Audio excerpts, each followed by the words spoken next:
This is the Ryder and Lisa podcast. Brought to you by Yegg Property Pros. Powered by Real Broker. Get a realtor who knows. Call the pros.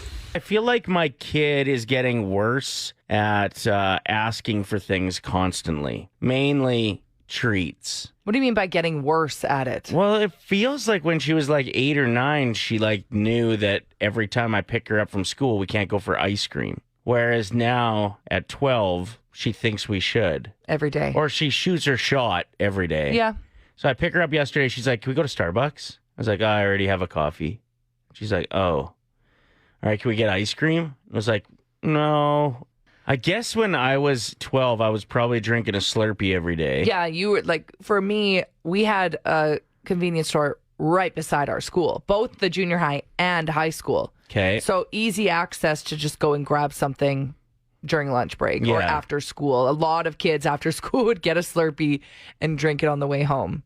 You're right. There's a lot of schools that are in areas now that it's not convenient to find a store. I just don't know what I need to put in place for rules because I feel like I'm just randomly deciding yes or no, maybe based on her tone. But don't you or remember how long it's been since she had a treat. Don't you remember growing up, though, and asking your parents for things and they'd say no and you'd be so confused as to why? Because why are you saying no when it could easily be a yes? I think it's because you're probably asking for too many things. So parents need to be well, you don't get everything you want what in about life.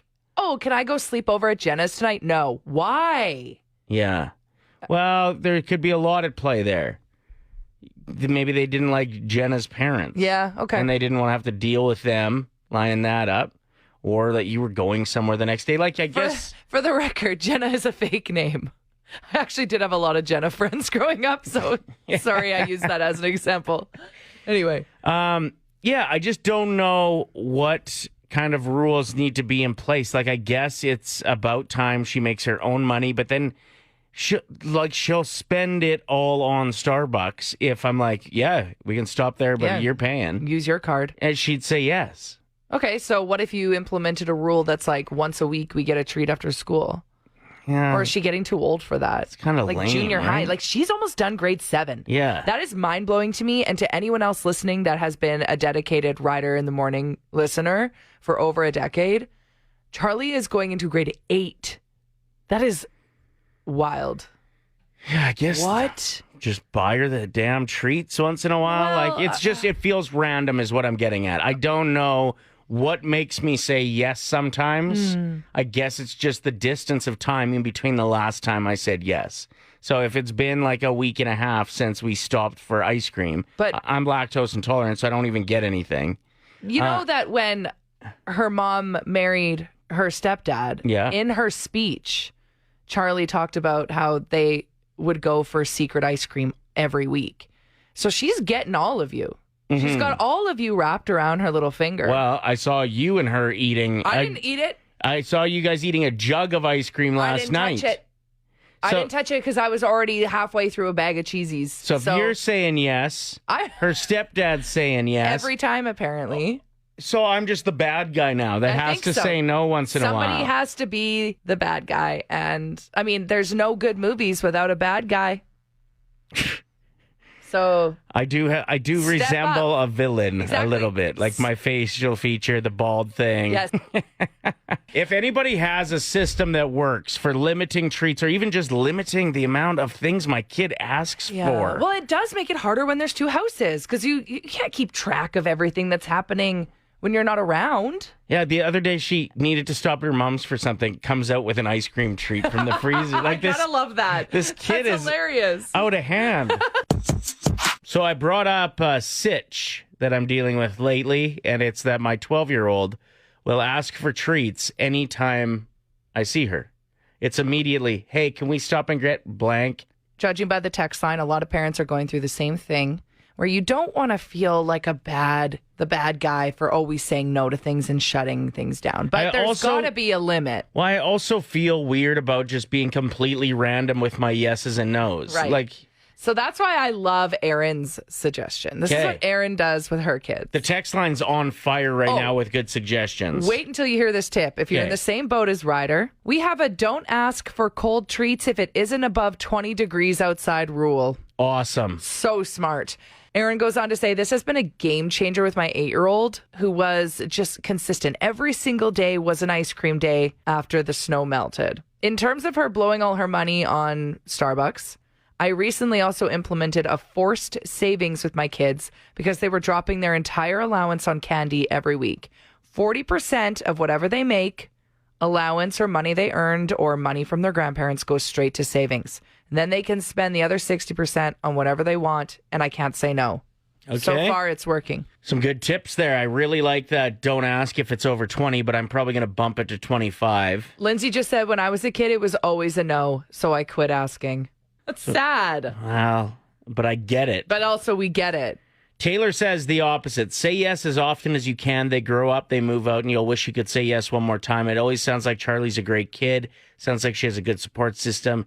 If she knows right from wrong and she's kind, you're already doing this right. It's a moment in time you'll never get back. Enjoy it. Oh my gosh, that's terrifying to think about. Super sad. Oh my gosh. Thanks for making me cry this morning, Taylor. Especially like a junior high kid. Is it rare that they like still think their parents are cool? I don't know. I don't know. I feel like there's more and more cool parents though. Yeah, that's true. Like to the point where their kids want to hang out with them, which is nice to see. Even if you think like the way 40-year-olds dress now, like you can get compliments on your shoes from a school kid. Back when we were kids, like my dad, it was like just Jerry Seinfeld outfits, work boots. That's pretty much it. But yes, thank you for the suggestion, Taylor. And you're right. It's junior high. It's grade 7. She's asking for ice cream. In a few years, she's going to be asking me to boot for her. Yeah, she's going to be like, hey, can you pick us up some twisted teas, you know? Pam says, I feel for you, Ryder. My girls are 12 and 17. Every day they ask for something after school. I do all the pickups, so I always have to be the bad cop and say no. But then I realized they're just hungry, so I started bringing a car snack for them to eat once they get in the car. oh, that's really smart. And it is true. At that 3:30 point, Yeah, you're hungry and you're growing, like especially junior high school kids. so just start bringing like an apple and be like, no ice cream, but Wow, look at this. check out this thing. It's Ryder and Lisa's Top 7 at 7.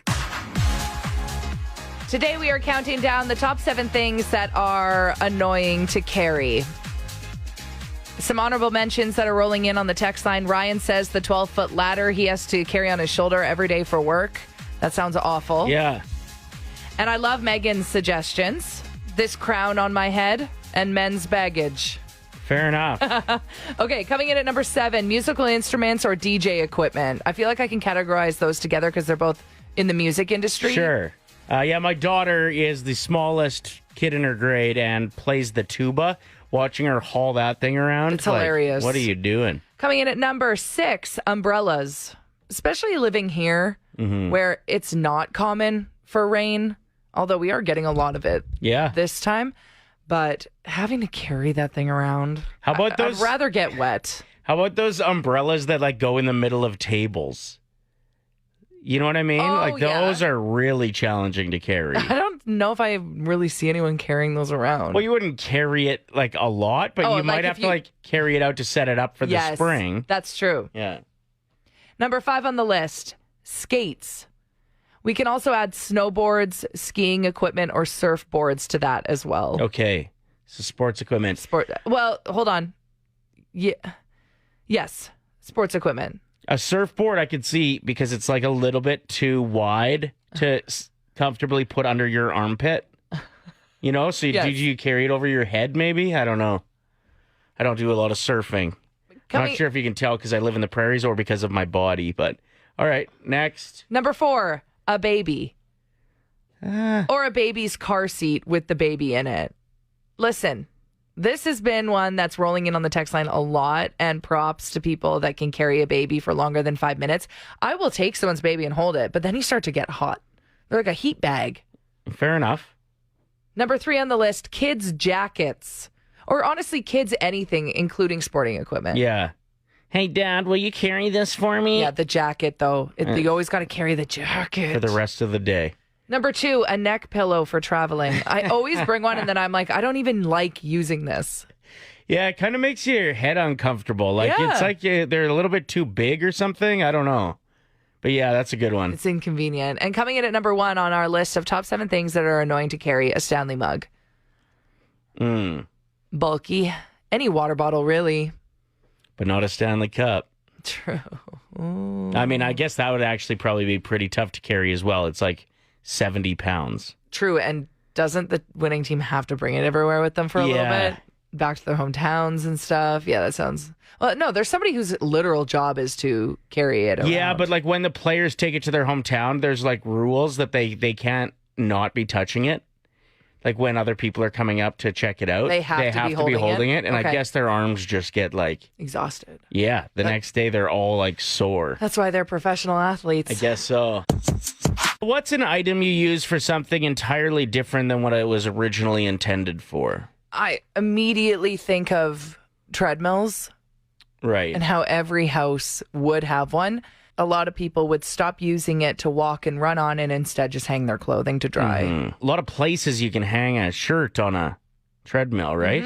So it works pretty good. I saw a photo circulating recently where somebody was using their CD rack, and instead of putting CDs in it, they stacked their ramen noodles. Okay. Which I thought was super clever to repurpose it for something.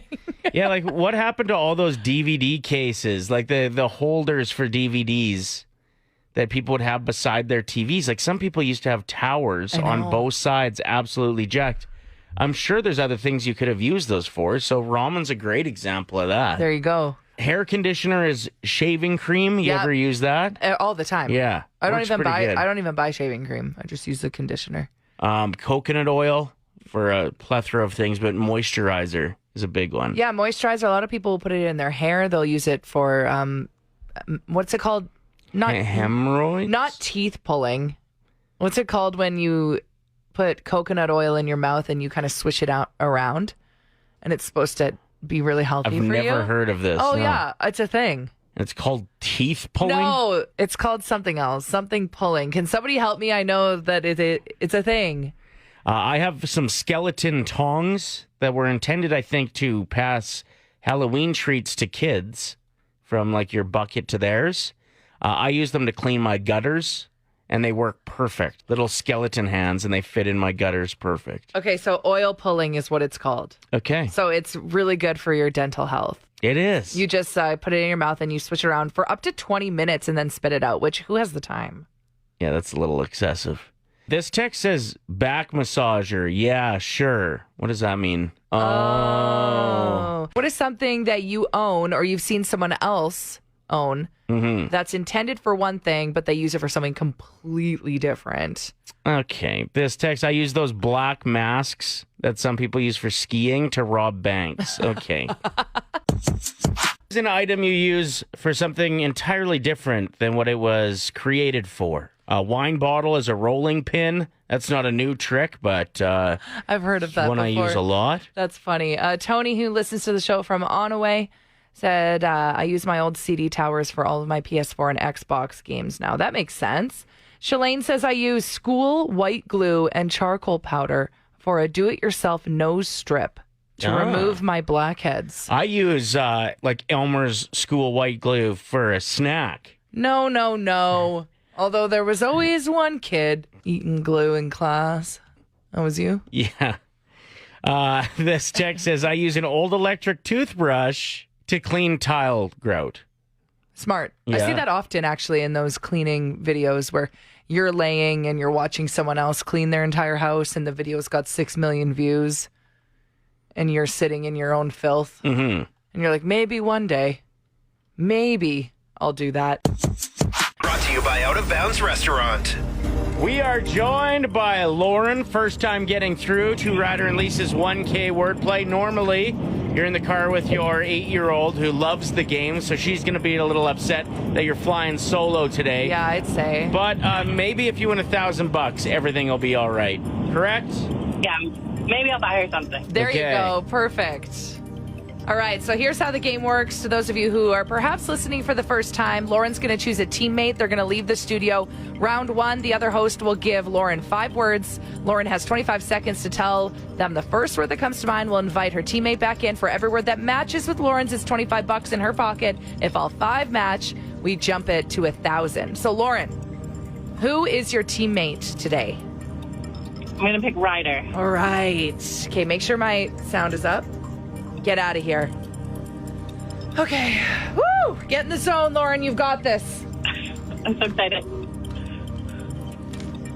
Lauren, what is the first word that comes to your mind when I say flip? F-L-I-P, flip. Flop. Ballet. Dance. Hash browns. Breakfast. Teddy. Bear. Reality. TV. Great job. Oh my gosh. And you still had lots of time left on the clock. Let's get Ryder back in here. What is, Lauren, what's your daughter's name? Bryn. Awesome. So shout out to her. Hopefully she can tune into this. This will be on the podcast later. To those of you listening, if you didn't know, Ryder and Lisa podcast. All right, Ryder, are you in the zone? Let's go. What comes to your mind when I say Teddy? Bear. $25, Lauren. Or lingerie. What? Are you serious? What comes to mind when I say reality? TV. $50. What comes to your mind when I say flip?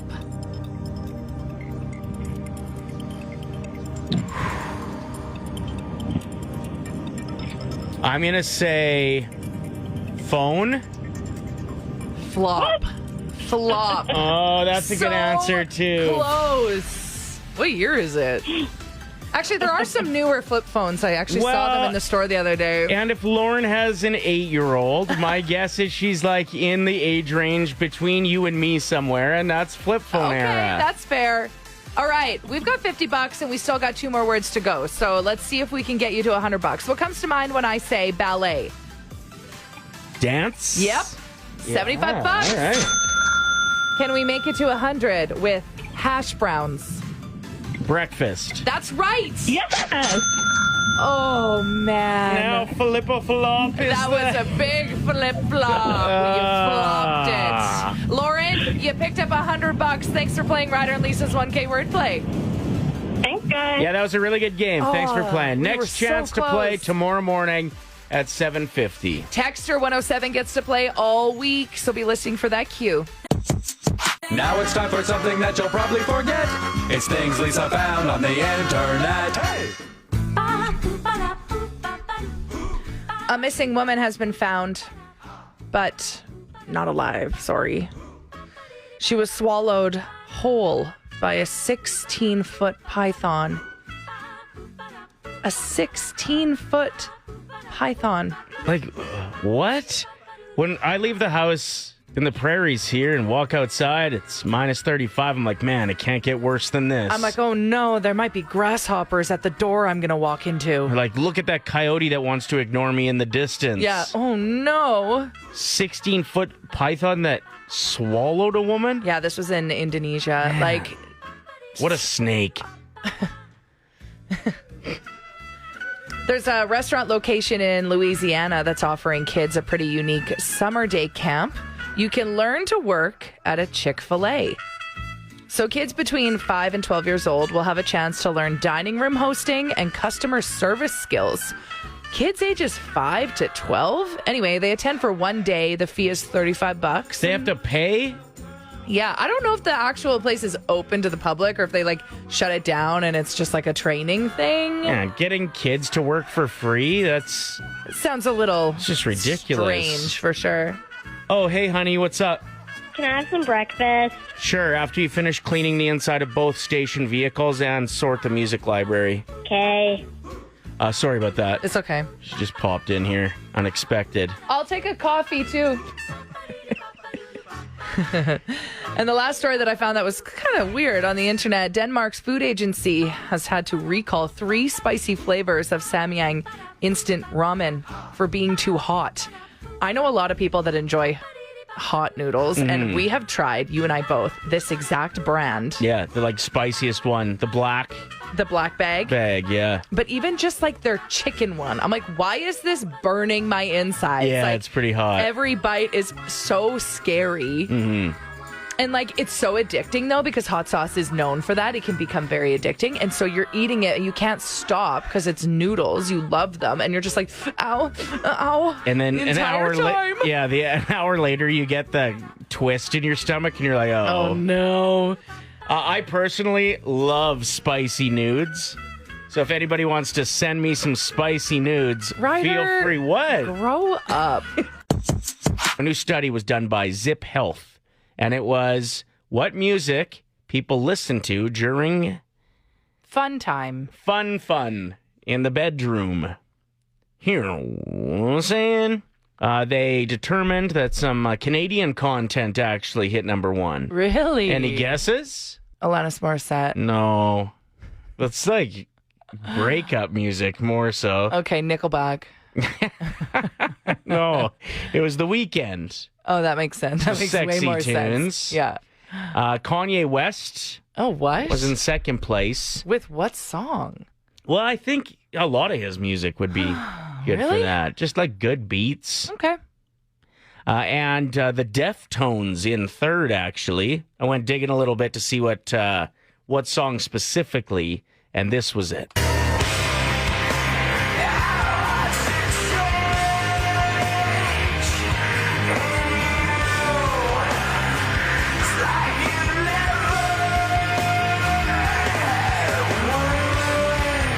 Donnie would like to know if Bare Naked Ladies are on the list. No, Bare Naked Ladies were not on the list. If I had $1 million.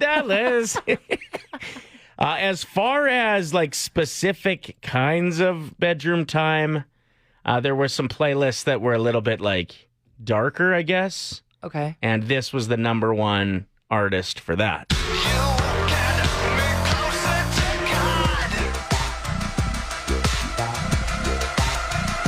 9 Inch Nails. Love it. Love that song. I came up with my top 3. Oh, this should be interesting. Coming in at number 3. I've been married a long time ago. Where did you come from? Where did you go? Where did you come from, Cotton Eye Joe?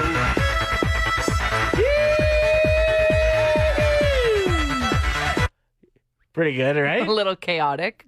Good pick, though. What's next? Coming in at number 2. Girl, what can I do? A little bit more romantic. You know that all I want for Christmas is you. Christmas song. Yeah. Christmas is hot, right? And number 1. I can be anything. Take a look. It's in a book. A reading rainbow. Imagine a couple candles lit. That song comes on. I think we need to unpack that one. I'm a little bit concerned. It's Slinky, it's Slinky. And what you gonna do when the Hulkster and his Hulkamaniacs run wild on you?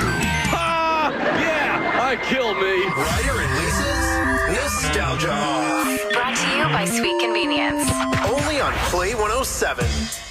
So last week we did an Oilers-themed nostalgia off, and it went over pretty good. So we decided to do a 90s-only theme this week. At least from our experience in the 90s, right? I guess it depends how old you are if this will be relatable, but that's what we're excited to find out because you're voting whose list is better, and everyone that votes is qualified to pick up a gift certificate to Sweet Convenience. Edmonton's best candy store.